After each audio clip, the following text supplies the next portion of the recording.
Welcome back. You tuned in to Markets at Noon, where we're talking about the markets. And now let's talk to the management of Trolt Bioenergy. Now, this is, remember, the government of India has issued a draft notification to include higher ethanol blends. And to talk more about that, we're joined by Vijay Nirani, who's the managing director of Trolt Bioenergy. Hi, Mr. Nirani. Thank you so much for taking the time out and joining us today.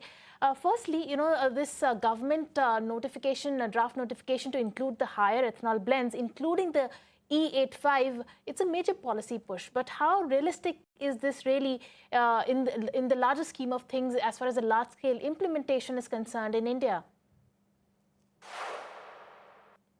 Currently, India is already seeing a surplus of ethanol availability in the country. And India being largely an agrarian economy, we have access to a lot of feedstock that can actually scale up ethanol production to as high as close to 3,000 crore liters from the 1G route alone. And if you look at the 2G route, which is still under the works, we can literally manufacture close to 3,000 crore liters of additional quantum. So say about 2,500 crores from the 1G route and 3,000 crore liters from the 2G route. India can actually have a potential to produce close to 5,500 crore liters of ethanol for the demand that is going to be created, let's say, when the E85 or E100 comes in play. Now, let's say the entire country's petroleum consumption, that is both diesel as well as petrol consumption, consolidated at a gross level is around 20,000 crore liters. So 20,000 crore liters against that 5,000 crore liters of close to 5,500 crore liters of ethanol availability can literally cut down on 25% of our gross crude imports. And that is, let's say, 24 lakh crores worth of capital is being spent on import of crude. We can save close to 25% of it if through this new notification. So let's say the viability of this, definitely there is a big opportunity for India to cut down on its costs in terms of import. And India is fully geared up in terms of production of the fuel alone. So this notification is a big relief to the agrarian economy as well as for the country to be self-dependent on its energy requirement. Clearly, so the notification is a big relief and it is a step in the right direction. But Mr. Nirani, do we actually have the capacity to support this transition, especially when it comes to raw material availability?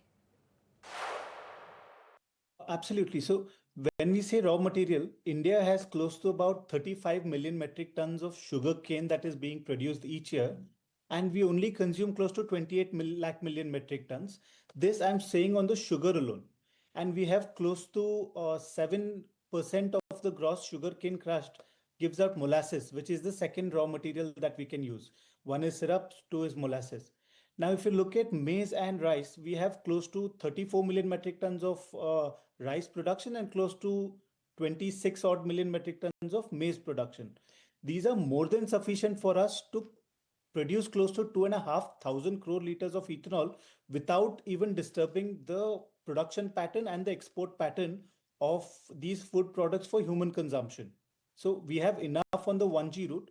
And let's say on feedstock availability on the 2G route, India has close to about 800 billion metric tons of, 80 billion metric tons of waste, that is your paddy straw, rice husk, sugarcane trash and tops, let's say bamboo waste, all of these put together can give an additional quantity of close to 3,000 crore liters as per the Niti Aayog report, which was published in 2021.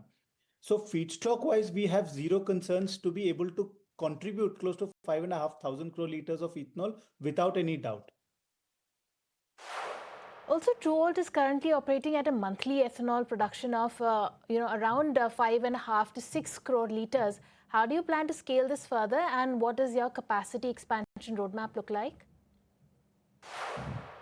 So Trolt has an approval from the state bodies as well as from Government of India through DFPD to set up close to 5,000 KLPD of capacity. Right now we are sitting at 2,000 KLPD of capacity. And that means we can ramp up our production to almost 2.5 times of what we are at currently.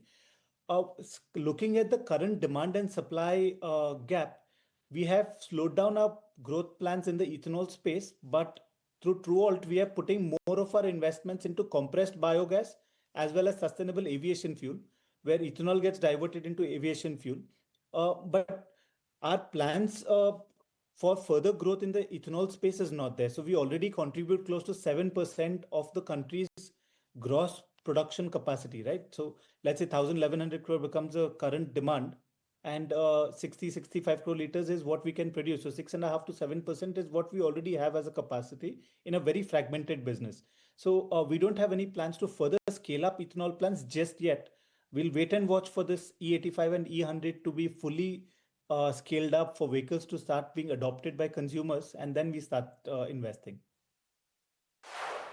Right, and as far as TrueAlt is concerned, you've also indicated plans to enter sustainable aviation fuel, that is SAF, and you also intend to focus on value-added products. Any progress on that front? And if you can share some more timelines and guidelines on where these new approaches are headed when it comes to new businesses.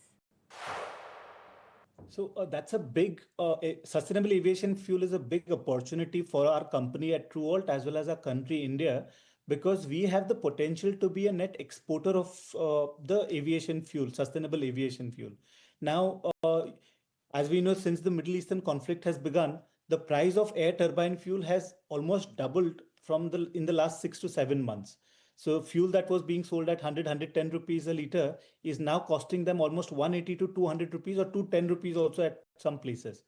So one, the price of crude-based air turbine fuel is already very expensive, and two, it's very highly carbon emitter. It's a very big carbon emitter.